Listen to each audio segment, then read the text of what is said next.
अब 15 नंबर का सवाल सही है। You are the audit manager in a firm of chartered accountant following independent situation of the 3 listed audit clients are under your consideration.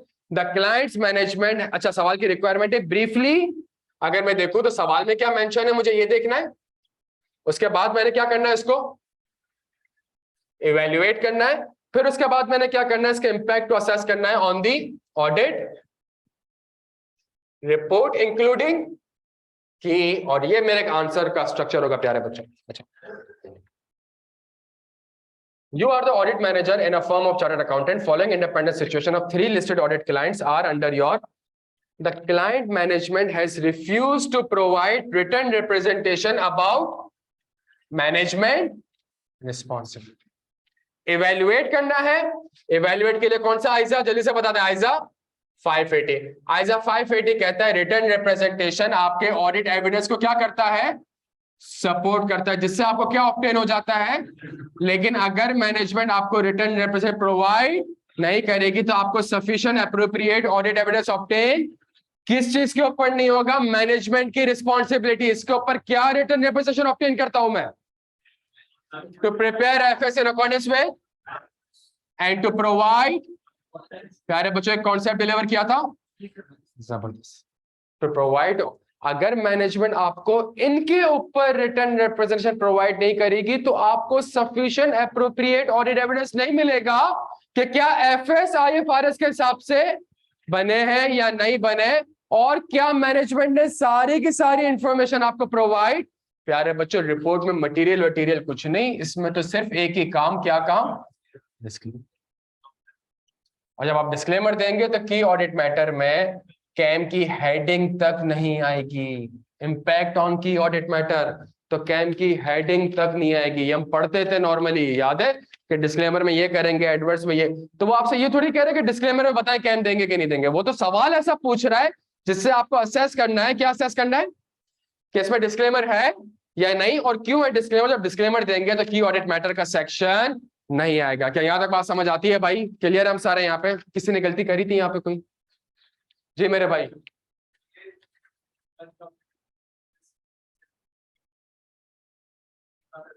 ये लिखनी थी ना, evaluate what are the management responsibilities. Evaluate जब वो आपसे कह रहा है, देखिए आप डिस्क्लेमर पे ऑडिट रिपोर्ट पे कंक्लूड करने के लिए आपको ये बताना पड़ेगा कि रिटर्न रिप्रेजेंटेशन मैंने मांगी किस चीज के ऊपर है। सवाल में क्या लिखा है, किस चीज के ऊपर मांगी है, तो मैनेजमेंट की जिम्मेदारी है क्या, सुनिएगा, to prepare FS in accordance with, मतलब पूरे एफएस आईएफआरएस के हिसाब से बने, मेरे पास सफिशिएंट एप्रोप्रिएट ऑडिट एविडेंस नहीं है, क्या मुझे पूरे एफएस के ऊपर सारी की सारी इंफॉर्मेशन, तो इसका मतलब है इसका इंपैक्ट मटेरियल तो है ही है, मटेरियल प्लस परवेजिव भी है, therefore auditor shall express disclaimer. तो ये दो कॉन्सेप्ट के मार्क्स थे, ये कॉन्सेप्ट के। अच्छा ये वो सवाल है जो आईकैप पूछ चुका है, बताएं मैनेजमेंट की जिम्मेदारी से रिलेटेड आप क्या रिटर्न रिप्रेजेंटेशन ऑब्टेन करेंगे, याद आ रहा है। लेकिन अब उसको वो इस तरीके से नहीं पूछ रहा, अब उसको वो इस, तो कितने लोगों ने कॉन्सेप्ट नहीं डिलीवर किया था, बच्चा थोड़ा सा मसला है, ठीक है। अच्छा जी, ये कॉन्सेप्ट डिलीवर किया था कि डिस्क्लेमर देंगे तो कैम का सेक्शन नहीं आता, कितने लोगों ने ये स्किप किया था। समझ आ रही है मेरे भाई, गलतियां कहाँ हो रही हैं यार, हालांकि पढ़े हुए होते हैं ये कॉन्सेप्ट, तो 1000 बार पढ़े हुए होते हैं, interaction of KAM with the अलग अदर ऑडिट रिपोर्ट, सही है। लेकिन पेपर में आपने क्या करना होता है, एक कॉन्सेप्ट को डिलीवर करना होता है।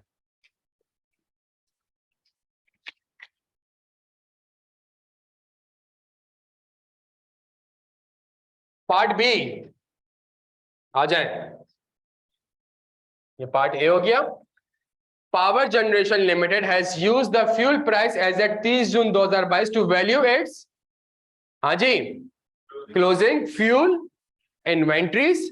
कॉन्सिक्वेंटली वही वाली बात है ना यार, कि अगर फॉर एग्जांपल मैं इलेक्ट्रिसिटी वगैरह प्रोड्यूस करता हूं तो मेरे पास जो ईयर एंड पे फ्यूल पड़ा होगा वो मेरा, consequently the value of fuel inventories has been increased from 500 million to 750 million. Profit before tax for the year ended 30 June 2022 is rupees. ये एक सवाल ऐसा था जिसमें समझ ही नहीं आ रहा था कि सवाल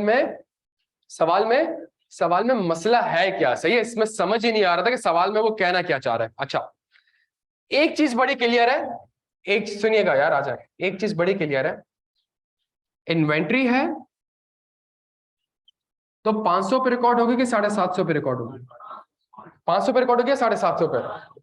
मैंने इवेल्युएट में कहा भाई इन्वेंट्री तो IS2 के हिसाब से किस पे रिकॉर्ड होती है, लोअर ऑफ कॉस्ट। और आप समझ रहे हैं 500 की बनाता हूँ 750 की बेचता हूँ। अपेरेंटली मुझे सवाल पढ़ के ये लग रहा है कि 500 की बनाता हूँ और तो मैंने क्लोजिंग स्टॉक को 750 पे रिकॉर्ड कर दिया, तो इसकी वजह से मेरा जीपी वगैरह थोड़ा सा ज्यादा हो गया। सही है। क्या ये मिस स्टेटमेंट है बच्चों, क्या ये मिस स्टेटमेंट है? यस। क्या ये मटेरियल है? कितने लोगों ने प्रॉफिट बिफोर टैक्स का 5% लेके कैलकुलेशन शो करी थी? 2000 का 5% कितना बनता है? 100 मिलियन। कितने लोगों ने कहा इस सवाल में मटेरियलिटी 100 मिलियन है और मिस स्टेटमेंट की अमाउंट कितनी है? 250 मिलियन। कितने लोगों ने ये वर्किंग शो करी थी? बिल्कुल ईमानदारी से करी थी इसको, जबरदस्त। तो मैं कहूंगा मैं कौन सा ओपिनियन दूंगा? ऑडिट रिपोर्ट में इंपैक्ट क्या होगा? क्वालिफाइड। और फिर मैंने कहना था कि चूंकि इस मैटर के ऊपर जब मैं क्वालिफाइड ओपिनियन दे रहा हूं तो ये 705 की डेफिनेशन भी पूरी कर रहा है, 701 की भी डेफिनेशन पूरी कर रहा है। इस मैटर को मैं की ऑडिट मैटर में कम्युनिकेट नहीं करूंगा, लेकिन डेफिनेशन में ये लाजमी लिखूंगा। क्या लिखूंगा? In addition to the matter as described in basis for qualified opinion following are the additional key audit matter. और जो की ऑडिट मैटर होंगे वो बताओ। ये लिखा था किसी ने यार। अब अच्छा, पार्ट बी में मुझे बताएं आप लोगों से क्या गलती हुई, खुद से बताते हैं। हाँ जी, सवाल गलत इंटरप्रेट किया था। क्या इंटरप्रेट किया था?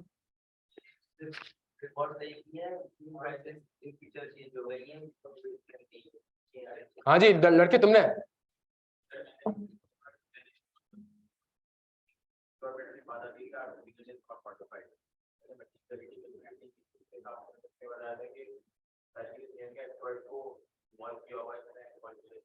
वो प्रोसेस तो पूछ ही नहीं रहा, वो तो आपसे कह रहा है इवेल्युएट करें। प्रोसेस नहीं पूछ रहा, वो आपसे कह रहा है सिर्फ वो सिर्फ सिचुएशन को इवेल्युएट करें और रिपोर्ट में इंपैक्ट बताएं। हाँ जी मेरे भाई, आपने एडजस्ट डेट दी भी नहीं तो एडजस्टमेंट की तरफ क्यों ले गए?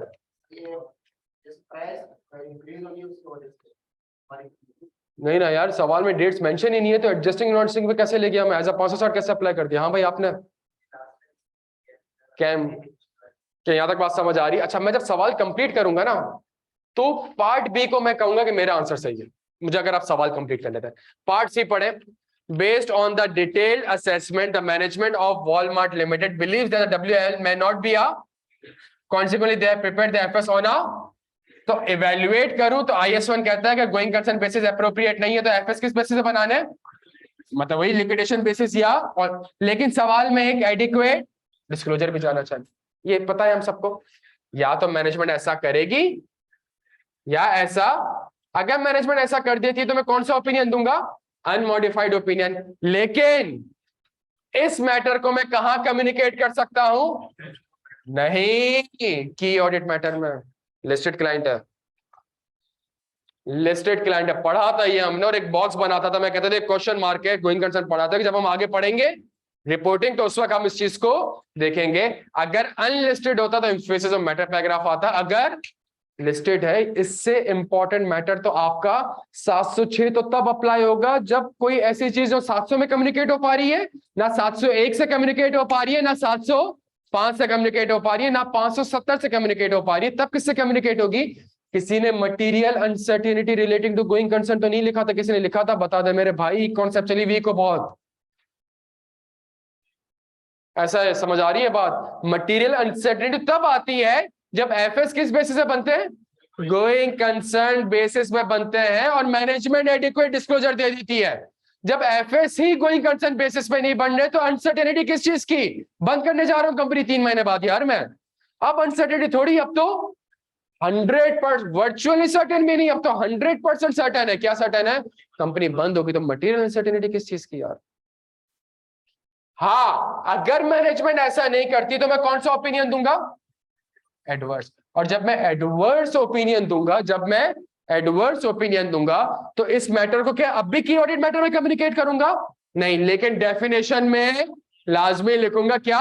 प्लस मैं एक चीज का ख्याल रखूंगा कि जब मैं कैम कम्युनिकेट करूंगा तो ऐसा ना लगे कि जिन चीजों के ऊपर मैं कैम कम्युनिकेट कर रहा हूं वो बिल्कुल ठीक है और बकिया फाइनेंशियल स्टेटमेंट्स की क्रेडिबिलिटी गलत है। याद आ रहा है ये कॉन्सेप्ट? जब भी आप एडवर्स ओपिनियन देते थे तो आप ये कहते थे एडवर्स ओपिनियन का मतलब कि these FS are not prepared in accordance with, और कैम में आप ये थोड़ी कह सकते पीपी सही है, डिस्क्लोजर सही है, एजम्पशन सही है। याद आ रही है वो कैम तक रीड करवाया था प्यारे बच्चों, ये कॉन्सेप्ट भी डिलीवर करना तक है। जब मैं एडवर्स ओपिनियन दूंगा तो की ऑडिट मैटर में तभी दे सकूंगा, कब दे सकूंगा? अगर कोई और की ऑडिट मैटर होगा, और जब कोई और की ऑडिट मैटर होगा तो उसकी ड्राफ्टिंग ऐसे करूंगा कि कहीं ऐसा ना लगे कि जिनके ऊपर मैं कैम दे रहा हूं वो बिल्कुल बिल्कुल सही है। बच्चों को समझ आ रहा है कहां गलत? अब मेरी बात सुनिए, आइजा 701 का वो वाला कॉन्सेप्ट याद है, interaction of KAM with the other audit report. अगर एक मैटर कैम भी और गोइंग कंसर्न भी है तब क्या करेंगे? एक मैटर क्वालिफाइड भी और कैम भी है तब क्या करेंगे? अगर एक मैटर डिस्क्लेमर है और कैम है तब क्या करेंगे? अगर एक एडवर्स, प्यारे बच्चों बस इसने आपसे ये नहीं कहा कि क्वालिफाइड और कैम में क्या करेंगे, उसने सवाल ऐसा बनाया जिसमें क्वालिफाइड भी आ गया, जिसमें डिस्क्लेमर भी आ गया, जिसमें अनमॉडिफाइड भी आ गया, जिसमें एडवर्स भी आ गया। सवाल उसने इस तरीके से पूछा। मेरे भाई थोड़ा सा देखें, पता चल जाएगा पढ़ना किस तरीके से। सवाल उसने ये नहीं पूछा कि क्वालिफाइड ओपिनियन होगा और कैम होगा तो बताओ क्या करेंगे। सवाल उसने ऐसे पूछा कि आपको सवाल में ये लिखना था, क्या लिखना था? इसमें तो क्वालिफाइड ओपिनियन है, और फिर आगे लिखना था कि अब एक ऐसा मैटर है जो कि क्वालिफाइड भी है और कैम भी है। तो इसमें हम इस तरीके से आंसर को प्रोड्यूस करेंगे। क्या यहां तक बात समझ आ रही है बच्चों? क्लियर है हम सारे यहाँ पे? हाँ जी, 15 नंबर ईमानदारी। देखिए गलती गलती आइडेंटिफाई करेंगे यार तो 5 ऑन एवरेज। और अगेन अगर आप में से किसी को लगता भी है कि मैंने ये लिखा था, वो एक अलग सवाल है ना कि वो लिखा भी कैसे था। हाँ वो भी एक सवाल है ना कि वो लिखा कैसे था। वो जब एक होते थे ना आंसर, क्या कहते हैं, खैर, तो वो एक सवाल या निशान है यार कि हमने वो चीज भी, अगर आपको लगता है हाँ यार ये मैंने कॉन्सेप्ट डिलीवर किया था तो इसको डिलीवर किया कैसे था, वो भी। अभी तो आप ये कह रहे हैं हाँ यार इतना लिखा था, ये तो लिखा ही नहीं है, तो 5 नंबर 7 नंबर 8 नंबर। लेकिन जो लिखा भी है वो सही तरीके से आपने क्या, बिकॉज आपको पता है ना ऑडिट में एक वर्ड आप ऊपर नीचे कर दें तो वो आपका आंसर तो गया आपका काम से, तो वो भी एक मैटर। तो बच्चों ये 15 नंबर का सवाल, आंसर मैटर नहीं करता, मैटर एक चीज करती है। एक कॉन्सेप्ट कैम में हम पढ़ते हैं, interaction of KAM with the other audit report. इसने आपसे वो पूछा किस तरीके से कि सवाल में डिस्क्लेमर भी आ गया, सवाल में क्वालिफाइड भी आ गया, अनमॉडिफाइड भी आ गया, एडवर्स भी आ गया, डिस्क्लेमर भी आ गया, सब कुछ आ गया, और उसने इनडायरेक्टली करके आपसे ये सवाल पूछा। अगेन मैं आपसे कह रहा हूं आप लगा ले रट्टा, आपको जितना रट्टा लगाना है, लेकिन जब तक सवाल पिक नहीं कर सकेंगे, समझेंगे नहीं कि वो पूछना क्या चाह रहा है। अब मैं आपको अभी भी गारंटी के साथ कह सकता हूं, ये आपको अभी समझ में आएगा कि 15 नंबर का सवाल है क्या, उसकी इंटेंशन क्या थी पूछने की। पेपर में तो आप करके तो आ गए, ये अभी समझ आया होगा उसने टेक्निकली आपसे interaction of KAM with the other, ये आपको अभी इस क्लास के बाद समझ में आया होगा कि सवाल का पर्पस ये था, वो मेरा ये कॉन्सेप्ट टेस्ट करने चाह रहा था। मैं आपको अभी भी कहता हूं सवाल जब आपने पेपर में किया होगा तो आपको तो ये पता ही नहीं होगा कि वो आपसे ये वाला कॉन्सेप्ट पूछ, जब आपको ये नहीं पता कि वो आपसे कॉन्सेप्ट कौन सा पूछ रहा है तो आपने कॉन्सेप्ट डिलीवर किया होगा। भाई मेरी बात समझने की कोशिश करेगा, जब आपको ये पता ही नहीं था इस 15 नंबर के सवाल में वो आपसे कॉन्सेप्ट क्या मांग रहा है, जब ये पता ही नहीं था तो मुझे बताया ना आपने कॉन्सेप्ट डिलीवर किया होगा। वही वाली बात, सवाल पढ़ के अब समझ आया कि वो टेक्निकली मुझसे अकाउंटिंग, टैक्स और बिजनेस रिलेशनशिप पूछना चाह रहा था। समझ आ रही है बात? तो चले यहां तो चले हमसे कॉन्सेप्ट ही गलत अप्लाई हो गया ना। इस सवाल में तो आपने लिखा होगा, मैं आपको गारंटी के साथ कह सकता हूं हर बच्चे ने 1-1.5 पेज तो, लेकिन आपको 1-1.5 पेज भरते हुए पता नहीं होगा कि आप लिख क्या रहे हैं। मैं आपसे हल्फन ये चीज कह सकता हूं 1-1.5 पेज लिखते हुए आपको नहीं पता होगा, बिकॉज आपको ये पता ही नहीं है कि उसने सवाल पूछा क्यों है आपसे, कौन सा एरिया वो आपका। जब आपको ये नहीं पता कि वो कौन सा एरिया एग्जामिन करने जा रहा है तो वो कॉन्सेप्ट तो डिलीवर हुए नहीं होंगे। यार ये बात मेरी समझ आ रही है बच्चों, ये बड़ी इंपॉर्टेंट बात कर रहा हूं मैं, अगेन कह रहा हूं 701 में हम एक कॉन्सेप्ट पढ़ते थे, interaction of KAM with the other audit report. उसने आपसे ये कॉन्सेप्ट पूछा है 15 नंबर का, और ऐसा एक सवाल ये पास पेपर में पूछ चुका है कि क्वालिफाइड ओपिनियन है बताओ कैम देंगे नहीं देंगे। याद आ रहा है? एडवर्स ओपिनियन है बताओ कैम देंगे। ये 3 अटेम्प्ट पहले एक सवाल आया था यार बच्चों, याद आ रहा है कि वो 2-3 सवाल, कोई कैम ही नहीं है इस कंपनी में, बताएं अब क्या करेंगे। याद आ रहा है एक सवाल 2-3 उसने आपसे कि रेवेन्यू के ऊपर कैम जाएगा या नहीं जाएगा? तो वो सब सवाल आप करते थे, आप कहते सर क्या आसान सवाल है। पूछा इसने अभी भी वही है, पूछा इसने अभी भी वही है, लेकिन इसने सवाल को बनाया ऐसे और रिक्वायरमेंट ऐसे बनाया कि आप पेपर करने के बाद और 2 महीने गुजरने के बाद भी आपको पता नहीं चला कि सवाल में वो मुझसे कौन सा कॉन्सेप्ट टेस्ट करने जा रहा था। कॉन्सेप्ट कौन सा टेस्ट करना? इंटरेक्शन ऑफ की audit matter with the other audit report. इसके ऊपर उसने डिस्क्लेमर क्यों बनेगा 580 की हेल्प ली, क्वालिफाइड क्यों बनेगा 705 की हेल्प ली, इसमें गोइंग कंसर्न की हेल्प ली, सारी चीजें हेल्प ली, और फिर इसका इंटरेक्शन मेरे की ऑडिट मैटर के साथ क्या होगा। अब मैं सवाल को देखूं तो मैं यहाँ पे जो कंक्लूड कर रहा हूँ क्वालिफाइड, ये मैं बिल्कुल ठीक कर रहा हूँ, बिकॉज मुझसे पूछना ये चाह रहा है कि कैम का इंटरेक्शन डिस्क्लेमर के साथ, क्वालिफाइड के साथ, एडवर्ड्स के साथ, अनमॉडिफाइड के साथ क्या इंपैक्ट पड़ेगा। क्या यहाँ तक बात समझ आ रही है भाई? कोई सवाल पूछ सकते हो? ऑनलाइन वालों क्लियर हो? कुछ फायदा हो रहा है भाई? हाँ जी, हाँ जी।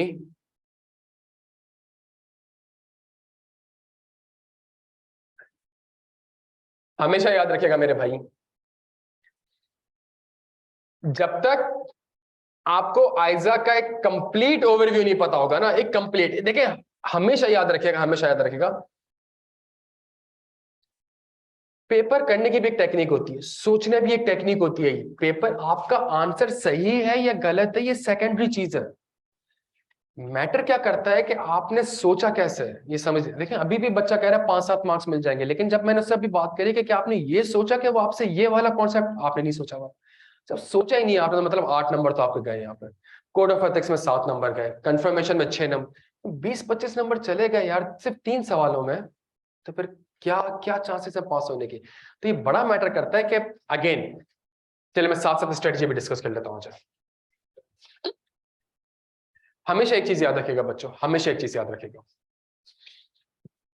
मैं 2 सवाल डिस्कस कर रहा हूं, एक कंफर्मेशन वाला, एक कोड ऑफ एथिक्स वाला क्या सवाल, और एक रिपोर्टिंग का सवाल क्या। मैं आपकी जगह होता मैं क्या करता पता है? कोड ऑफ एथिक्स सवाल आया, पार्ट ए अटेम्प्ट किया, पार्ट बी अटेम्प्ट किया, पार्ट सी में जब मैं आता ना, मैं कहता यार इसमें टैक्स का वर्ड भी आ रहा है, इसमें अकाउंटिंग का वर्ड भी आ रहा है, सवाल तो कोड ऑफ एथिक्स से ही है, तो दफा करो सारे आइजाज को। कोड ऑफ एथिक्स में हमने कौन कौन से कॉन्सेप्ट्स पढ़े हैं सिर्फ उनको एक बार जहन में गो थ्रू करता।